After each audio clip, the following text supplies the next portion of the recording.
সুপ্রিয় শিক্ষার্থীরা আসসালামু আলাইকুম। আশা করি তোমরা সবাই ভালো আছো। তো আজকে আমরা ক্যালকুলাস 1 চ্যাপ্টার 19 এর আরো কিছু গুরুত্বপূর্ণ ডেফিনিশন আলোচনা করব এবং একটা থিওরেম দেখব। তো আমাদেরকে এখানে আমরা গামা বিটা ফাংশন নিয়ে আলোচনা করতেছিলাম। আমাদের আগে লেকচারটিতে গামা ফাংশন কি, গামা ফাংশনের একটা মানে থিওরেম দেখছি। আজকে আমরা গামা ফাংশনের আরেকটা থিওরেম দেখব। তো আমরা আগে দেখছিলাম যে গামা ফাংশনটা ছিল অপকৃত ইন্টিগ্রালের ক্ষেত্রে আমরা একটা ফাংশন বলছিলাম, সেটাকে বলছিলাম গামা ফাংশন। তো আগে আমরা প্রমাণ করছিলাম যে গামা n+1 সমান n * গামা n। তো এখানে এখন প্রমাণ করব আমরা গামা n+1 সমান n ফ্যাক্টোরিয়াল। তো এটা গুরুত্বপূর্ণ, এটা ৯০১১ সালে আসছে। ৯০১১ আসলেও ম্যাথের জন্য এটা খুব গুরুত্বপূর্ণ। তো এই প্রমাণটা করার জন্য আমরা আমাদের আগে যে থিওরেমটা করছি সেটা সাহায্য নিতে হবে। তো আমরা যে থিওরেমটা নিয়েছি সেটা লিখতেছি। আমরা যে থিওরেমটা পাইছিলাম আর কি পাইছিলাম যে গামা n+1 সমান সমান n * গামা n। আমরা এই থিওরেমের সাহায্যে এখন আমরা এই প্রমাণটা কি করার চেষ্টা করব। তো দেখো আমরা যে থিওরেমটা পাইছি এটাকে আমরা একটা সমীকরণ দিয়ে রাখি। তাহলে একটা সমীকরণে এখানে আমরা যে আমাদের এই n+1 টা লাগবে, গামা n টা লাগবে। তো অর্থাৎ আমাদের এখান থেকে গামা n টা লাগবে, এই গামা n টা লাগবে। তো এখানে তাহলে আমাদের n এর জায়গায় কিছু মান বসাতে হবে, বসালে যেন আমরা ওই গামা n টা পাই। তো আমরা কাজ করতে পারি, এখানে n এর জায়গায় আমরা যদি n-1 বসাই তাহলে -1 + 1 কাটা চলে গিয়ে কিন্তু গামা n টা পেয়ে যাব।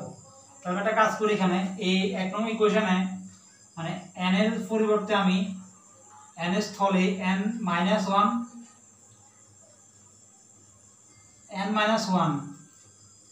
তারপরে n-2 বিভিন্ন মান বসাবো, n-3 ...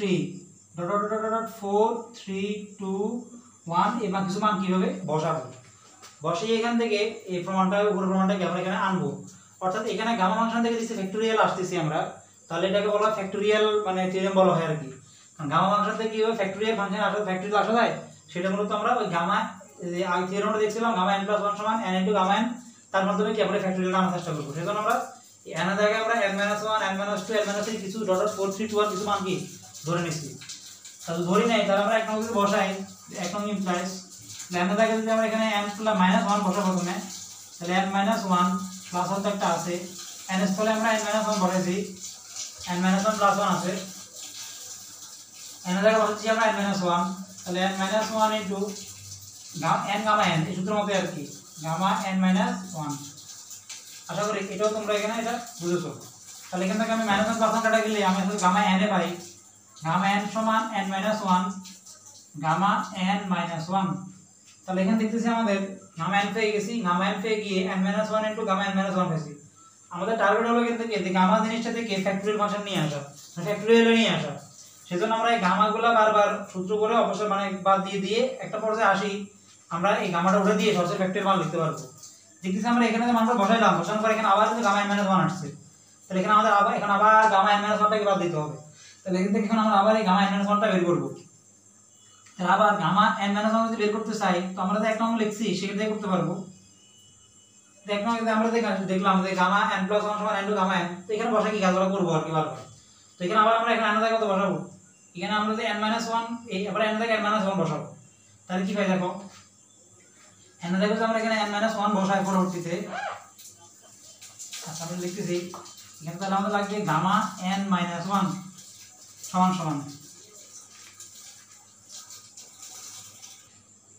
আচ্ছা তো আমরা এখন এখানে এই যে জিনিসটা পাইছিলাম যে গামা n-1 + 1 সমান n-1 * গামা n-1, তো এখানে আমরা n-1 বসাবো। তাহলে এখানে এই জায়গায় n এর জায়গায় আমরা এখন n-1 বসাবো এই জায়গায়। তাহলে বসালে n-1 -1 থাকে, আবার এখানে থাকে এই জায়গায় n জায়গায় n-1 বসালে n-1 গামা। তাহলে এখানে থেকে n-1 কি পাইতেছি, n-1 পাইতেছি n-2, আর এখানে পাইতেছি আমরা n-2 গামা। দেখতেছি আমাদের এখানে আবার কিন্তু n-2 দরকার, n-2 গামাটা দরকার। তাহলে এখানে আমরা আবার এই n-2 গামাটাকে বের করব।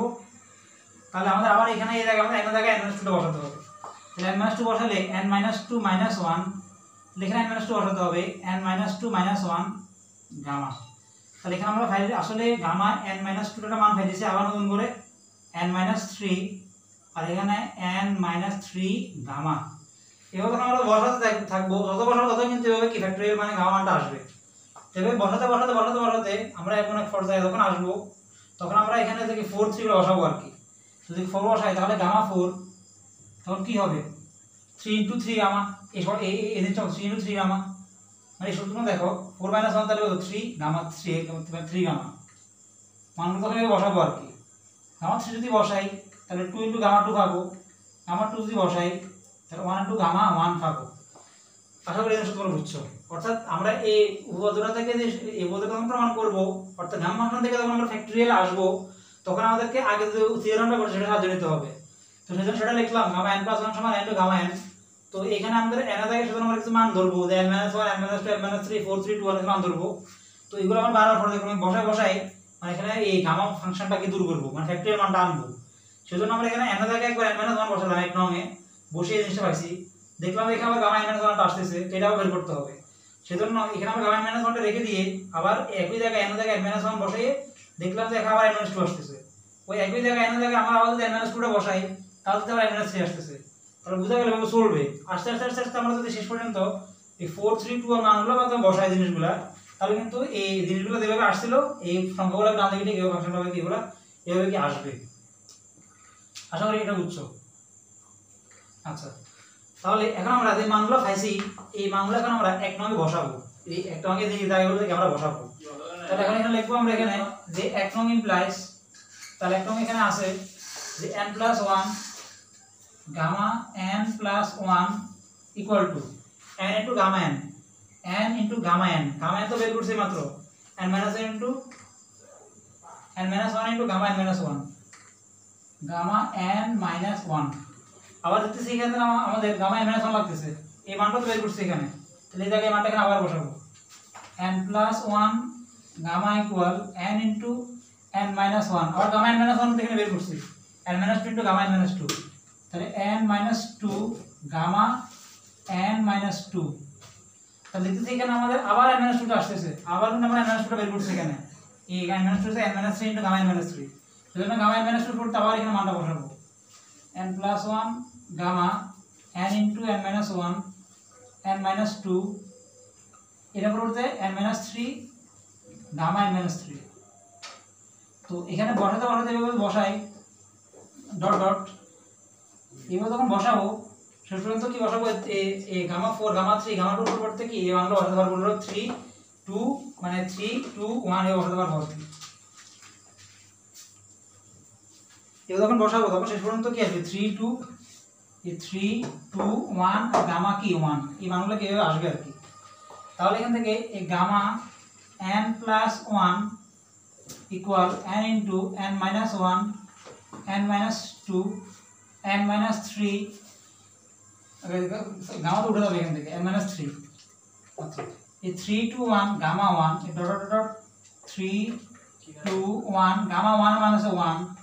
তাহলে এখান থেকে আমি চাইলে এই n + 1 ইকুয়াল টু এই n * n - 1 n - 2 n - 3 dot dot dot 3 2 1, এগুলো মূলত কি ফ্যাক্টরিয়াল n। এই সকল পরিবর্তে আমি ফ্যাক্টরিয়াল nটাকে এখানে লিখতে পারি। আমাদেরকে এটা দেখাতে বলছে যে গামা n + 1 = n ফ্যাক্টরিয়াল। তাহলে এটা দেখালাম আসলে কি গামা n + 1 = কত n ফ্যাক্টরিয়াল, মানে ফ্যাক্টরিয়াল কত এখান থেকে ফ্যাক্টরিয়াল n। তো আমাদের গামা ফাংশনে এখানে ফ্যাক্টরিয়ালের একটা উপপাদ্য ছিল, এটা আমরা এখানে এটা আলোচনা করলাম। তো আজকে আমরা আরেকটা ডেফিনিশন দেখব, সেটা হলো যে বিটা ফাংশন। আচ্ছা, এটা বুঝতেছি।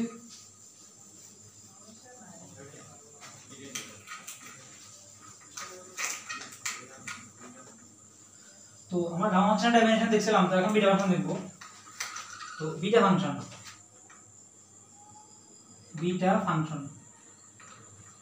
তো আমরা গামা ফাংশন দেখছিলাম যে অবকৃত ইন্টিগ্রালের ক্ষেত্রে গামা ফাংশনটা, বিটা ফাংশন একটা অবকৃত না, স্বাভাবিক একটা মানে যেটা ইন্টিগ্রালের ক্ষেত্রে আর কি। তো বিটা ফাংশনের ডেফিনিশনটা হলো যে ইন্টিগ্রাল, যে কোনো ইন্টিগ্রাল, এখানে একটা প্রকৃত না, যে কোনো ইন্টিগ্রাল 0 to 1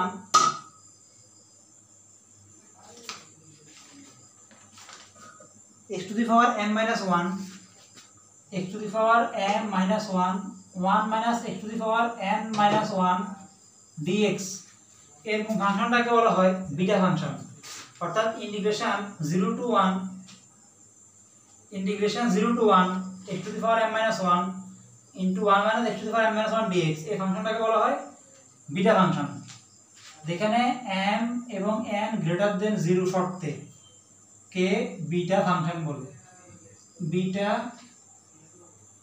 ফাংশন, এটাকে বিটা ফাংশন বলে। তো আমাদের দেখলাম গামা ফাংশনের ক্ষেত্রে একটা সাইন আছিল, প্রতীক আছিল, ঠিক একইভাবে বিটা ফাংশনকে একটা প্রতীক দ্বারা প্রকাশ করে, সেটা হবে বিটা। এই যে বিটা, সেটাকে বিটা, এখানে তো mn আছে, বিটা mn দ্বারা প্রকাশ করা হয়। গামার ক্ষেত্রে দেখলাম আমরা এই সাইনটা, বিটার ক্ষেত্রে বিটা mn দ্বারা কি প্রকাশ করা হয়, তাহলে বিটা mn হলো এই জিনিসটা, integration 0 to 1 x to the power m minus 1 1 minus x to the power n minus 1 dx। তাহলে এটা হলো কি বিটা ফাংশন।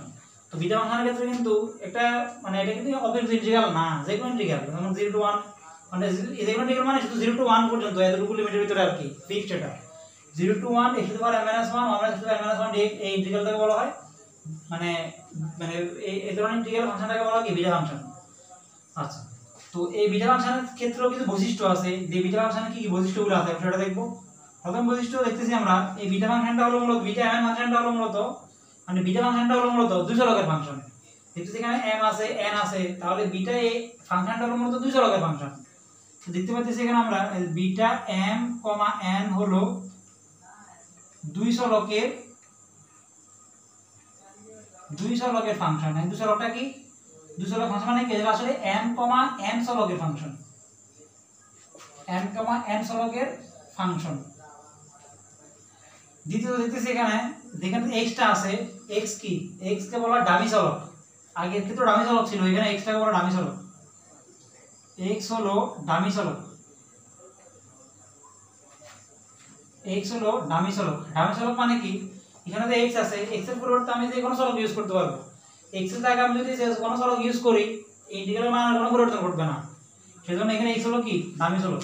তৃতীয়ত একটা কন্ডিশন আছে যে এখানে যে m এবং n আছে, তো বিটা m এর ফাংশনে, বিটা m, n ফাংশনটিতে, এই ফাংশনে যদি m, n গ্রেটার দেন 0 হয় তখন এটাকে অভিসারী। ঠিক যে কন্ডিশনগুলো আমাদের বিটা ফাংশনে, এই গামা ফাংশনে ছিল, বিটা ফাংশনে ঠিক একই জিনিসগুলো, তখন এটাকে বলা হয় অভিসারী। আর যখন m, n এর মানটা 0 থেকে ছোট হয় তখন এটাকে বলা হবে অপসারী। অভিসারী সম্পর্কে বলছিলাম, অভিসারী মানে কি, যদি m এবং n মানটা 0 থেকে বড়, এই m এবং n এর মান 0 থেকে বড় যেকোনো সহজে বসাই তবে এই ইন্টিগ্রালটার একটা মান আসবে, তাহলে এটা অভিসারী।